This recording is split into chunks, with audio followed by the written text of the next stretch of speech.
क्यों? यदि ह्यहं न वर्तेयं जातु कर्मण्यतन्द्रितः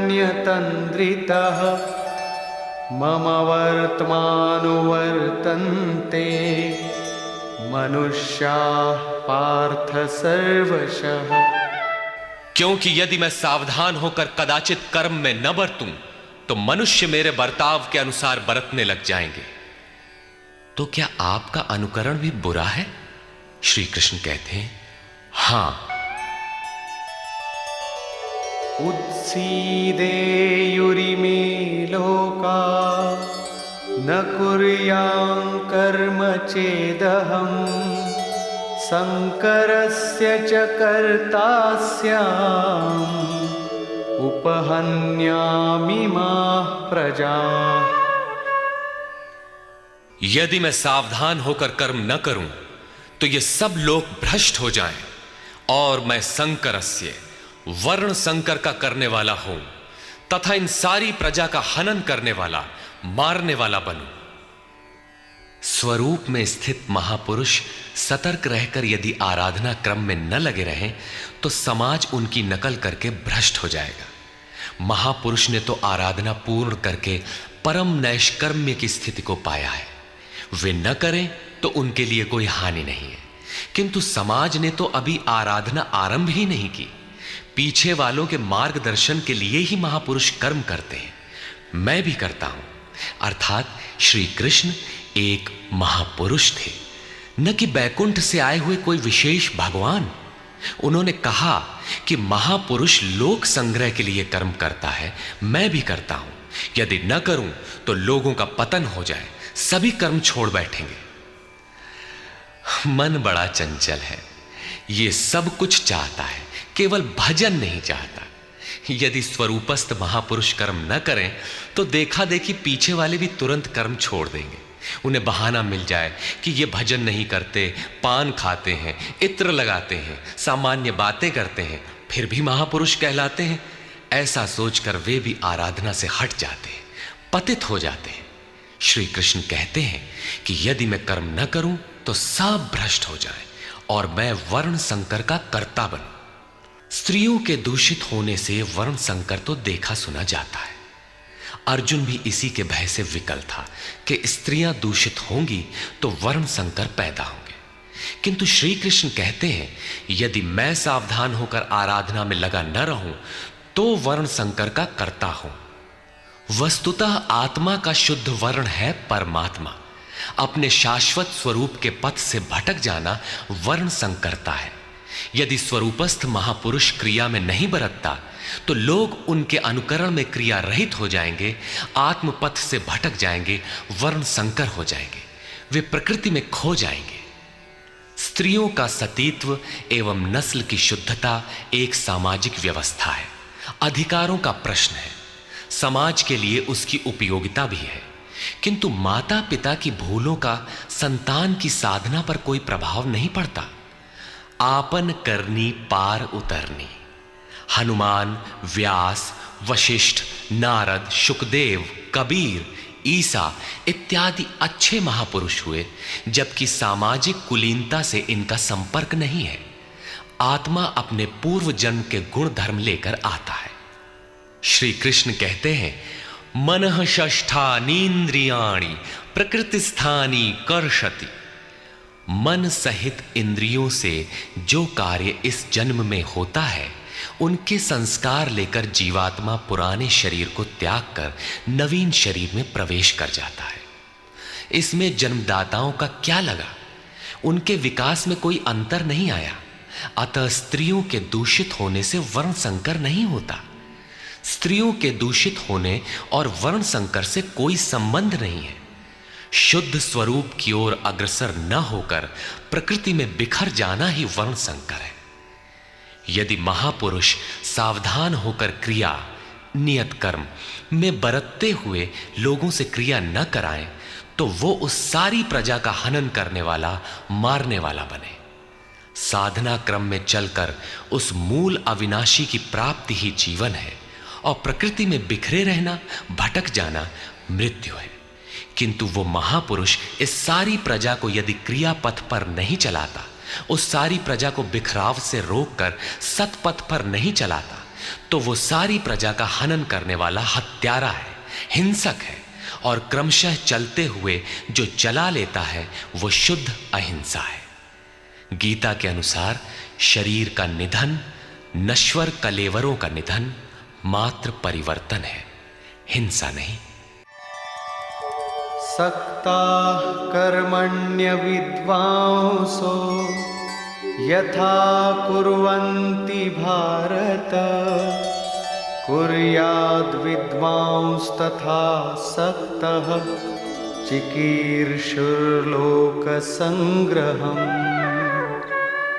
हे भारत, कर्म में आसक्त हुए अज्ञानी जन जैसे कर्म करते हैं, वैसे ही अनासक्त हुआ विद्वान पूर्ण ज्ञाता भी लोक हृदय में प्रेरणा और कल्याण संग्रह चाहता हुआ कर्म करे। यज्ञ की विधि जानते और करते हुए भी हम अज्ञानी हैं। ज्ञान का अर्थ है प्रत्यक्ष जानकारी। जब तक लेश मात्र भी हम अलग हैं, आराध्य अलग है, तब तक अज्ञान विद्यमान है। जब तक अज्ञान है तब तक कर्म में आसक्ति रहती है। अज्ञानी जितनी आसक्ति से आराधना करता है, उसी प्रकार अनासक्त, जिसे कर्मों से प्रयोजन नहीं है, तो आसक्ति क्यों होगी? ऐसा पूर्ण ज्ञाता महापुरुष भी लोकहित के लिए कर्म करें, दैवी संपद का उत्कर्ष करें, जिससे समाज उस पर चल सके। न बुद्धिभेदं जनयेद् अज्ञानां कर्मसंगिनां जोषयेत् सर्वकर्माणि विद्वान् युक्तः समाचरन्। ज्ञानी पुरुषों को चाहिए कि कर्मों में आसक्ति वाले अज्ञानियों की बुद्धि में भ्रम न पैदा करें, अर्थात स्वरूपस्थ महापुरुष ध्यान दें कि उनके किसी आचरण से पीछे वालों के मन में कर्म के प्रति अश्रद्धा न उत्पन्न हो जाए। परमात्म तत्व से संयुक्त महापुरुष को भी चाहिए कि स्वयं भली प्रकार नियत कर्म करता हुआ उनसे करावे। यही कारण था कि पूज्य महाराज जी वृद्धावस्था में भी रात के 2 बजे ही उठकर बैठ जाएं, खांसने लगे। 3 बजे बोलने लगे, उठो मिट्टी के पुतलो। सब उठकर चिंतन में लग जाएं तो स्वयं थोड़ा लेट जाएं। कुछ देर बाद फिर उठकर बैठ जाएं, कहें, तुम लोग सोचते हो कि महाराज सो रहे हैं, किंतु मैं सोता नहीं, श्वास में लगा हूं। वृद्धावस्था का शरीर है, बैठने में कष्ट होता है, इसी से मैं पड़ा रहता हूं। लेकिन तुम्हें तो स्थिर और सीधे बैठकर चिंतन में लगना है। जब तक तैल धारा के सदृश श्वास की डोरी न लग जाए, क्रम न टूटे, अन्य संकल्प बीच में व्यवधान उत्पन्न न कर सकें, तब तक सतत लगे रहना साधक का धर्म है। मेरी श्वास तो बांस की तरह स्थिर खड़ी है। यही कारण है कि अनुयायियों से कराने के लिए वो महापुरुष भली प्रकार कर्म में बरतता है। जिस गुण को सिखावे उसे करके दिखावे। इस प्रकार स्वरूपस्थ महापुरुष को भी चाहिए कि स्वयं कर्म करता हुआ साधकों को भी आराधना में लगाए रहे। साधक भी श्रद्धापूर्वक आराधना में लगे, किंतु चाहे ज्ञान योगी हो अथवा समर्पण भाव वाला निष्काम कर्म योगी हो, साधक में साधना का अहंकार नहीं आना चाहिए। कर्म किसके द्वारा होते हैं, उसके होने में कौन कारण है, इस पर श्री कृष्ण प्रकाश डालते हैं।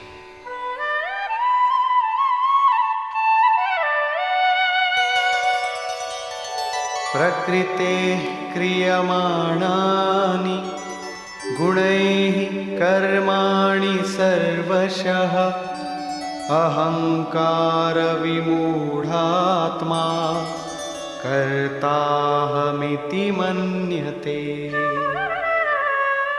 आरंभ से पूर्ति पर्यंत संपूर्ण कर्म प्रकृति के गुणों द्वारा किए जाते हैं। फिर भी अहंकार से विशेष मूढ़ पुरुष मैं करता हूं ऐसा मान लेता है। यह कैसे माना जाए कि आराधना प्रकृति के गुणों द्वारा होती है? ऐसा किसने देखा? इस पर कहते हैं, तत्त्ववित्तु महाबाहो गुणकर्म विभागयोः गुणागुणेषु वर्तन्ते इति मत्वा न सज्जते।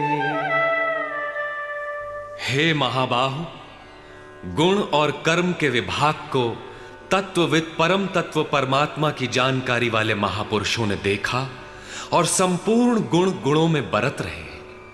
ऐसा मानकर वे गुण और कर्मों के कर्तापन में आसक्त नहीं होते। यहां तत्व का अर्थ परम तत्व परमात्मा है, न कि 5 या 25 तत्व जैसा कि लोग गणना करते हैं। योगेश्वर श्री कृष्ण के शब्दों में तत्व एकमात्र परमात्मा है, अन्य कोई तत्व है ही नहीं। गुणों को पार करके परम तत्व परमात्मा में स्थित महापुरुष गुण के अनुसार कर्मों का विभाजन देख पाते हैं। तामसी गुण रहेगा तो उसका कार्य होगा आलस्य, निद्रा, प्रमाद, कर्म में प्रवृत्त न होने का स्वभाव। राजसी गुण रहेंगे तो आराधना में पीछे न हटने का स्वभाव, शौर्य, स्वामी भाव से कर्म होगा। और सात्विक गुण कार्यरत होने पर ध्यान, समाधि, अनुभवी उपलब्धि, धारावाहिक चिंतन, सरलता स्वभाव में होगी। गुण परिवर्तनशील है। प्रत्यक्षदर्शी ज्ञानी ही देख पाता है कि गुणों के अनुरूप कर्मों का उत्कर्ष अपकर्ष होता है। गुण अपना कार्य करा लेते हैं, अर्थात गुण गुणों में बरतते हैं। ऐसा समझकर वो प्रत्यक्ष दृष्टा कर्म में आसक्त नहीं होता। किंतु जिसने गुणों का पार नहीं पाया, जो अभी रास्ते में है, उन्हें तो कर्म में आसक्त रहना है। इसलिए प्रकृतेर्गुण सम्मूढ़ाः सज्जन्ते गुणकर्मसु तान् कृत्स्नविदो मन्दान् कृत्स्नविन्न विचालयेत्। प्रकृति के गुणों से मोहित हुए पुरुष गुण और कर्मों में क्रमशः निर्मल गुणों की ओर उन्नति देखकर उनमें आसक्त होते हैं। उन अच्छी प्रकार न समझने वाले मंदान शिथिल प्रयत्न वालों को अच्छी प्रकार जानने वाला ज्ञानी चलायमान न करे। उन्हें हतोत्साहित न करे, बल्कि प्रोत्साहन दे, क्योंकि कर्म करके ही उन्हें परम नैष्कर्म्य की स्थिति पाना है। अपनी शक्ति और स्थिति का आकलन करके कर्म में प्रवृत्त होने वाले ज्ञान मार्गी साधकों को चाहिए कि कर्म को गुणों की देन माने, अपने को कर्ता मानकर अहंकारी न बन जाए। निर्मल गुणों को प्राप्त होने पर भी उनमें आसक्त न हो। किंतु निष्काम कर्मयोगी को कर्म और गुणों के विश्लेषण में समय देने की कोई आवश्यकता नहीं है। उसे तो बस समर्पण के साथ कर्म करते जाना है। कौन गुण आ जा रहा है, ये देखना इष्ट की जिम्मेदारी हो जाती है। गुणों का परिवर्तन और क्रम क्रम से उत्थान वो इष्ट की ही देन मानता है और कर्म होने को भी उन्हीं की देन मानता है। अतः कर्तापन का अहंकार या गुणों में आसक्ति होने की समस्या उसके लिए नहीं रहती, जबकि अनवरत लगा रहता है। इसी पर और साथ ही युद्ध का स्वरूप बताते हुए श्री कृष्ण कहते हैं, मयि सर्वाणि कर्माणि सन्न्यस्याध्यात्मचेतसा निराशीर्निर्ममो भूत्वा युध्यस्व विगतज्वरः। इसलिए अर्जुन, तू अध्यात्म चेतसा अंतरात्मा में चित्त का निरोध करके ध्यानस्थ होकर संपूर्ण कर्मों का मुझ में अर्पण करके आशा रहित, ममता रहित और संताप रहित होकर युद्ध कर।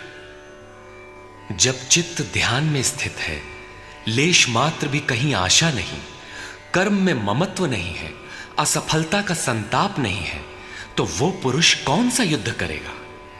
जब सब ओर से चित्त सिमटकर हृदय देश में निरुद्ध होता जा रहा है, तो वो लड़ेगा किस लिए, किससे, और वहां है कौन?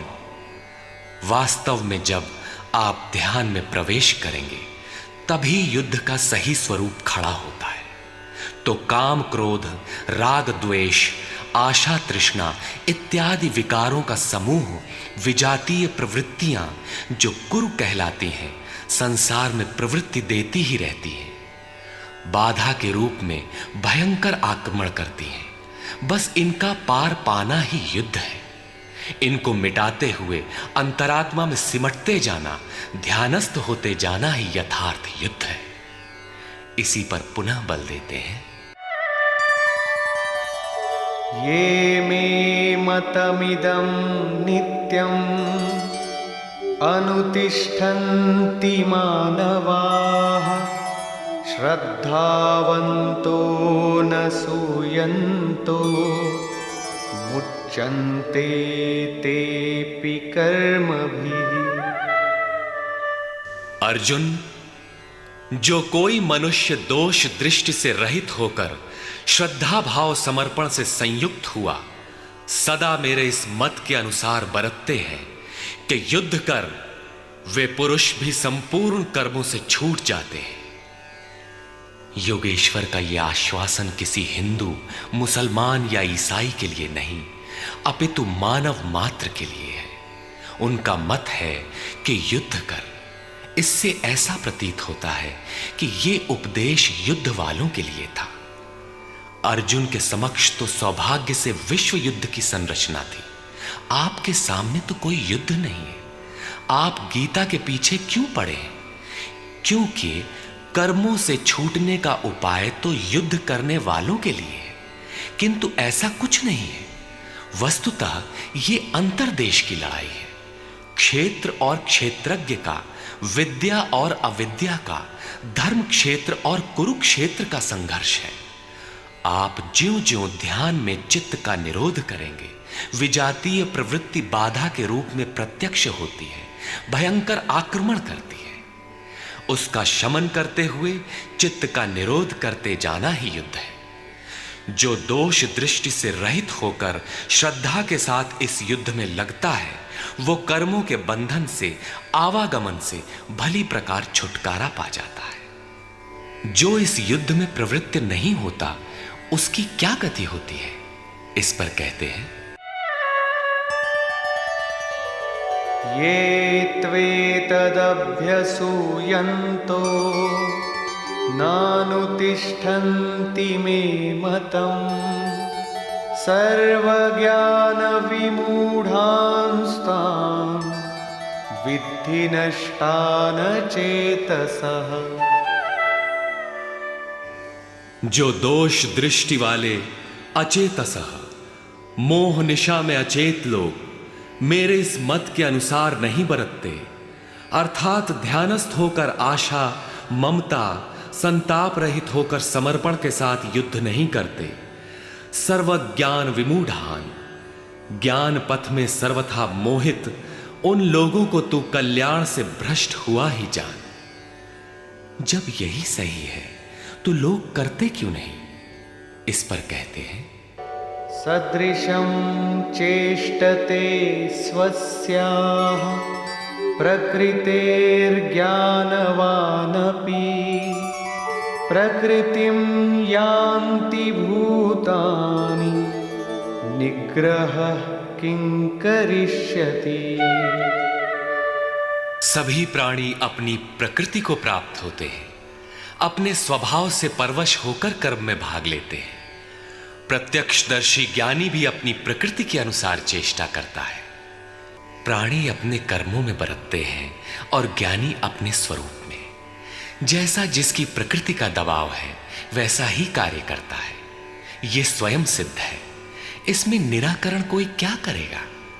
यही कारण है कि सभी लोग मेरे मत के अनुसार कर्म में प्रवृत्त नहीं हो पाते। वे आशा, ममता, संताप का, दूसरे शब्दों में राग द्वेष का त्याग नहीं कर पाते, जिससे कर्म का सम्यक आचरण नहीं हो पाता। इसी को और स्पष्ट करते हैं और दूसरा कारण बताते हैं,